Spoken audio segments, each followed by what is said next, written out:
একমাত্র শান্তি কোথায় জানেন? বাপের বাড়িতে যে আর যখন আপনার বাসায় আপনার মা আসবে তখন আসলে শান্তি। দেখেন আমার মা আসছে, সব কাপড় চোপড় ধুয়ে একদম সব গুছগাছ করে রেখে দিছে যাতে আমি সুন্দর মতো করে রাখতে পারি, আর বিছনা চাদর পাল্টেও সবকিছু কাজ করছে। দেখেন সব মনে করলেন যে জামা কাপড় মানে ময়লা আবর্জনা, দেখেন এই পর্দাটা আমি ফালাইয়া দিছি, মনে করছি এটা ভালো, এটা শুদ্ধা ধুয়ে দিছি।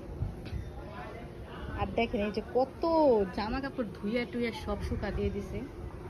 তাই বললাম একমাত্র শান্তি বাপের বাড়ি যে আর যখন শান্তি হবে তখন আপনার বাসায় আপনার মা আসবে।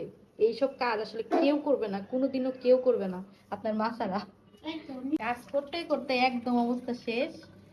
এবার মানে আমার চুলা মোলা সব যত ময়লা আবর্জনা যেখানে আছে সব কিছু, সব ভিডিওতে সব কিছু ধুইয়া পরিষ্কার কইরা একদম ফিটফাট করতেছে, মনে হইতাছে তার নিজের সংসার।